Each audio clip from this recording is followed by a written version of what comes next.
Cockroach के nervous system की बात करें तो ये गैंग्लियन से बना होता है, ठीक है। ये सब क्या है? गैंग्लियन। ये गैंग्लियन क्या होता है? तो न्यूरॉन्स की बात, नर्वस सिस्टम न्यूरॉन से बना होता है। नर्वस सिस्टम का सेल को क्या बोलते हैं? न्यूरॉन्स। ये तो न्यूरॉन्स जो बना होता है वो कुछ इस तरह से बना होता है। एक होता है सेल बॉडी और उससे निकला होता है क्या? एक्सॉन, ठीक है ना।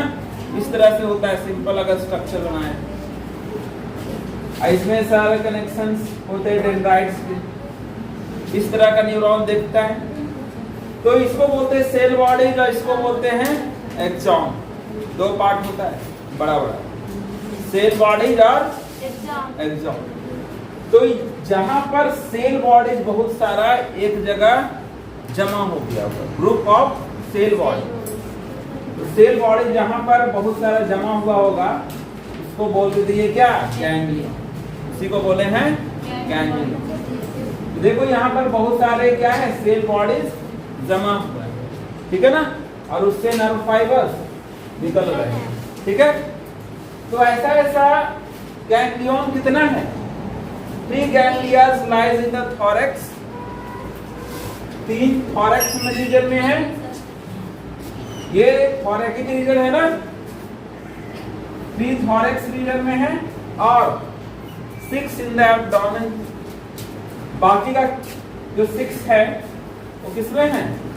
एब्डोमेन वाला पार्ट, ठीक है। लिखा है it consist segmentally arranged ganglia, मतलब सेगमेंट वाइज अरेंज, हर एक सेगमेंट में है, ठीक है ना। सेगमेंटली अरेंज है। थोरैक्स में अलग टाइप का है, एब्डोमेन पार्ट में भी सेगमेंटली अरेंज है। Joint by paired longitudinal connected on the ventral side. क्या है कि सारे के सारे कनेक्टेड है 2 नर्व कॉर्ड से। सारे के सारे देख रही हो कनेक्टेड है किससे? पेयर्ड मतलब 2, पेयर मतलब 2। ये क्या है? 2 लॉन्गिट्यूडिनल कनेक्टिव, इसकी वो बोलते हैं नर्व कॉर्ड। और ये नर्व कॉर्ड किधर साइड होता है? Ventral side. बोले थे इनवर्टिब्रेट्स में जो भी कॉर्ड वगैरह होता है नर्वस सिस्टम का वो वेंट्रल साइड में होता है। हम लोग का स्पाइनल कॉर्ड डॉर्सल साइड में होता है। लेकिन इनवर्टिब्रेट से कॉकरोच तो इसका किधर होगा? Ventral side. तो वही लिखा है कि joint by paired longitudinal connected on the ventral side. 3 ganglions, 3 thoracic region में है और एब्डोमिनल रीजन में 6 है। इसका जो सबसे स्पेसिफिक फीचर्स ये है कि इसके पास कोई सेंट्रलाइज नर्वस सिस्टम नहीं है। जैसे हम लोग के पास हायर एनिमल्स में क्या होता है? Centralise nervous system. एक सीएनएस होता है, पीएनएस होता है, ठीक है ना। मतलब जो भी कंट्रोल कोऑर्डिनेशन का काम होता है वो मेनली सेंट्रल नर्वस सिस्टम में होता है, ठीक है। वहीं से सारा कंट्रोल चलता है।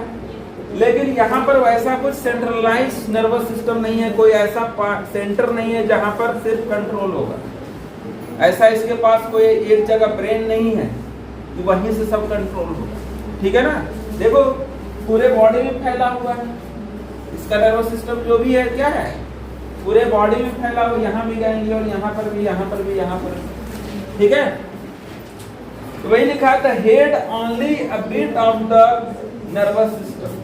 हेड जो है वो कंसिस्ट करता है बस थोड़ा सा पार्ट नर्वस सिस्टम का, बस इतना है। ये जो हेड दिख रहा है इसमें होता है सुप्रा एसोफेजियल गैंग्लियन। इस गैंग्लियन को क्या बोलते हैं? सुप्रा एसोफेजियल गैंग्लियन। और इसी गैंग्लियन को ब्रेन माना गया क्योंकि ये ऊपर में रहता है, इसलिए ब्रेन जैसा इसको मान लिया ये ब्रेन। लेकिन ऐसा कुछ है नहीं कि यहीं पर सिर्फ कंट्रोल होगा हम लोग के ब्रेन जैसे, ठीक है। ये पूरे बॉडी में फैला हुआ है। फिर आगे चल के प्रोथोरैकिक रीजन, प्रोथोरैकिक गैंग्लियन है, मेजोथोरैकिक गैंग्लियन है, मेटाथोरैकिक गैंग्लियन है, मतलब जिस पार्ट में जो गैंग्लियन है उसी का वैसा नाम। जो थोरैक्स का ऊपर वाला पार्ट है उसको प्रो बोले थे, बीच वाले पार्ट को मेजो और बाद वाले पार्ट को मेटर, ठीक है। और उसके बाद एब्डोमेन आ जाता है। तो जिस पार्ट में जो गैंग्लियन है उसी का वैसा नाम। तो आगे बोलना चाह रहा है on the ventral side nervous system remaining part on the ventral side of the body. छोटा सा पार्ट तो हेड में है यहां पे, लेकिन बाकी का पार्ट कहां है? बाकी का पार्ट है ventral side of body, body के नीचे वाले पार्ट में। बॉडी के नीचे वाले पार्ट में ये पूरा कनेक्टेड है nervous system. So if head of cockroach cut off, it can live for 1 week. तो अगर हेड को यहाँ से काट देंगे कॉकरोच के, तो ये फिर भी जिंदा रह सकता है। कितने दिनों तक? 1 सप्ताह तक। 1 सप्ताह तक ये नहीं मरेगा। 1 सप्ताह तक इसमें कुछ टच करेंगे तो ये मूवमेंट दिखाए, क्योंकि इसको फील होगा, इसका जो नर्वस सिस्टम है वो काम करते रहे। क्योंकि इस पार्ट का नर्वस सिस्टम, मतलब इस पार्ट का जो भी कंट्रोल है वो यहाँ पर से कंट्रोल होगा, इस पार्ट का जो भी है वो यहाँ से कंट्रोल होगा, इस पार्ट का जो भी है वो यहाँ से कंट्रोल होगा। तो सब कंट्रोल अलग अलग पार्ट से होता है। अलग अलग पार्ट के नर्वस सिस्टम को अलग अलग पार्ट को कंट्रोल करेगा। हमारे जैसा नहीं है कि सिर्फ कंट्रोल एंड कोऑर्डिनेशन कहाँ से स्टार्ट होगा? ब्रेन और स्पाइनल कॉर्ड, ठीक है।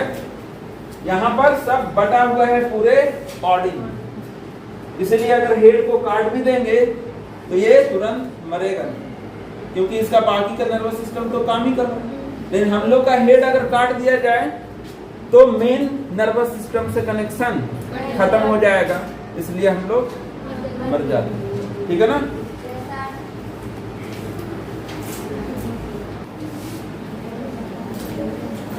कॉकरोच का सेंस ऑर्गन में सबसे पहले आता है एंटीना।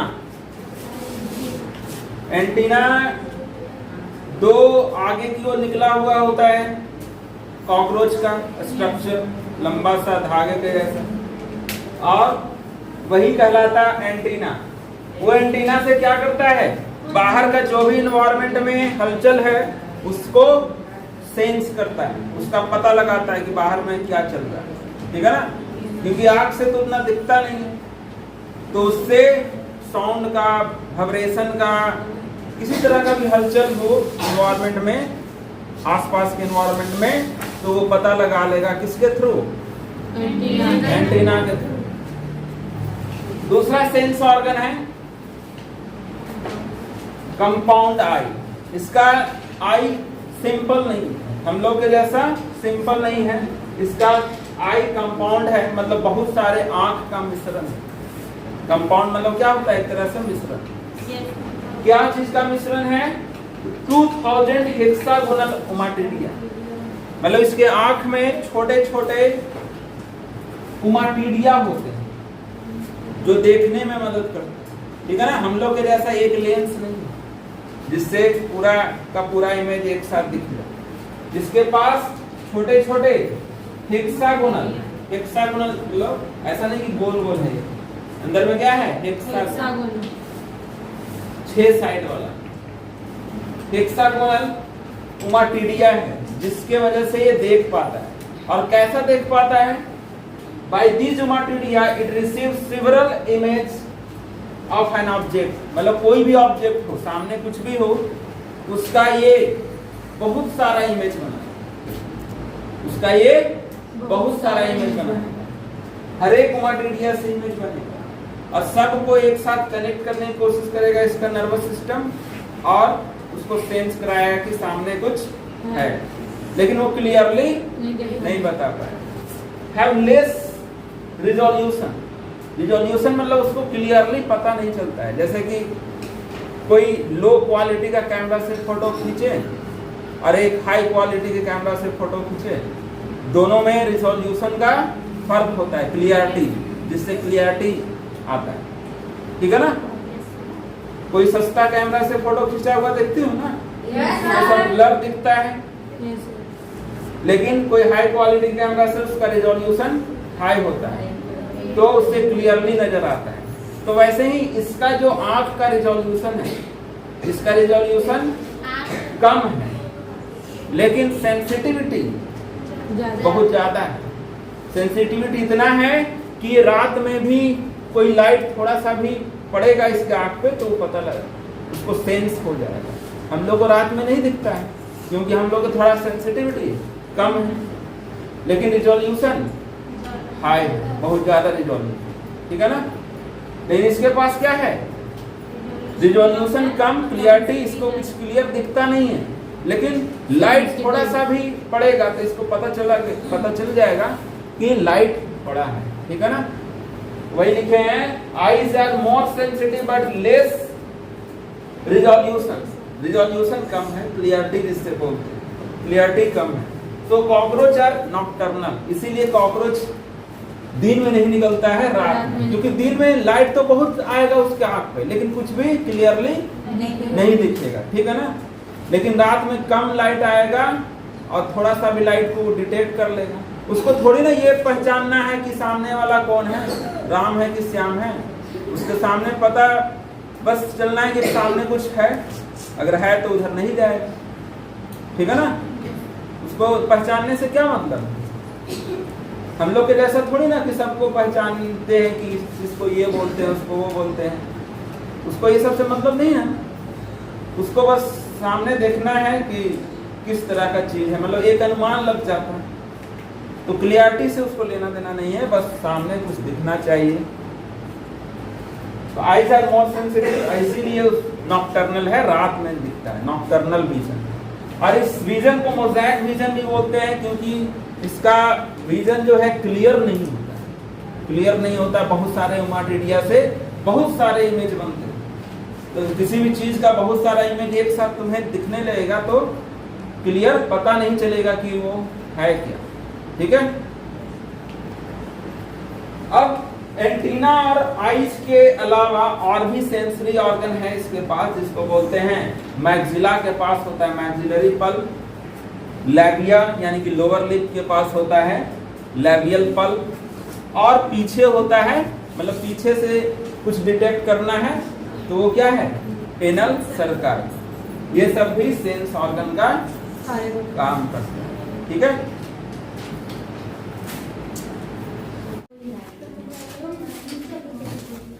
तो एक्सक्रेटरी सिस्टम ऑफ कॉकरोच में क्या होता है, सबसे पहले अगर देखें कि इसका टाइप कैसा है, किस तरह का एनिमल है। एक्सक्रेटरी सिस्टम के बेसिस पे 3 तरह का एनिमल देखे थे, यूरियोटेलिक, यूरिकोटेलिक और एमोनोटेलिक। तो उसमें से है ये यूरिकोटेलिक, ठीक है ना। कॉकरोच अगर पूछा जाए कि एक्सक्रेटरी सिस्टम के बेसिस पे कैसा एनिमल है तो यूरिकोटेलिक, क्योंकि ये क्या निकालता है, कौन सा एक्सक्रेटरी वेस्ट निकालता है, यूरिक एसिड, ठीक है ना, यूरिक एसिड। इसका एक्सक्रेटरी ऑर्गन का नाम क्या है, मालपीजियन टिब्यूल। इसका किडनी का काम कौन करता है, मालपीजियन टिब्यूल। हम लोग में भी किडनी में टिब्यूल जैसा स्ट्रक्चर, ठीक है ना। यहाँ पर मालपीजियन टिब्यूल, और ये कितना होता है, 100 से 150 नंबर में। वहां पर होता है हैंडगट के पास छोटे छोटे। The tubule lined by glandular and ciliated cell. उस टिब्यूल में क्या होता है, ग्लैंडुलर और सिलिएटेड सेल, मतलब ऐसा सेल जिसके पास सिलिया लगा, सिलिया है, और वो ग्लैंडुलर भी है, मतलब कुछ बनाता भी, कुछ सिक्रेट भी करता है, ठीक है ना। तो सेल्स क्या करते हैं, एब्जॉर्ब करते हैं नाइट्रोजनस वेस्ट को, मतलब जो भी नाइट्रोजनस वेस्ट बना शरीर में बनता है नाइट्रोजन, मतलब वो वेस्ट जिसमें नाइट्रोजन है, वो वेस्ट जिसमें नाइट्रोजन है। जैसे यूरिक एसिड में भी क्या होता है, नाइट्रोजन होता है। तो उस नाइट्रोजनस वेस्ट को कन्वर्ट कर देता है यूरिक एसिड में, और फिर बाहर निकाल देता है किसके थ्रू, हाइंड गट। क्योंकि उसके बाद हाइंड गट था, फिगर में याद करो, उसमें था हाइंड गट, और हाइंड गट से वो बाहर निकाल देता है। मतलब डाइजेस्टिव ट्रैक्ट के थ्रू ही ये नाइट्रोजनस वेस्ट भी निकालता है। अनडाइजेस्टेड वेस्ट तो निकालता है डाइजेस्टिव वेस्ट, उसके साथ साथ एक्सक्रेटरी वेस्ट भी डाइजेस्टिव ट्रैक्ट के थ्रू ही बाहर निकालता है। ठीक है ना। हम लोग में अलग अलग रास्ता है, ठीक है ना।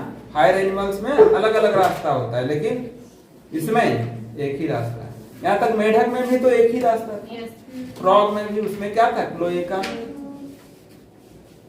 और भी कुछ स्ट्रक्चर्स हैं जो एक्सक्रेशन में हेल्प करते हैं कॉकरोच को, जैसे कि फैट बॉडीज होता है इसके बॉडी में, जहां था यूरिकोज ग्लैंड होता है, नेफ्रोसाइट्स होता है, एल्सो हेल्प इन एक्सक्रेशन।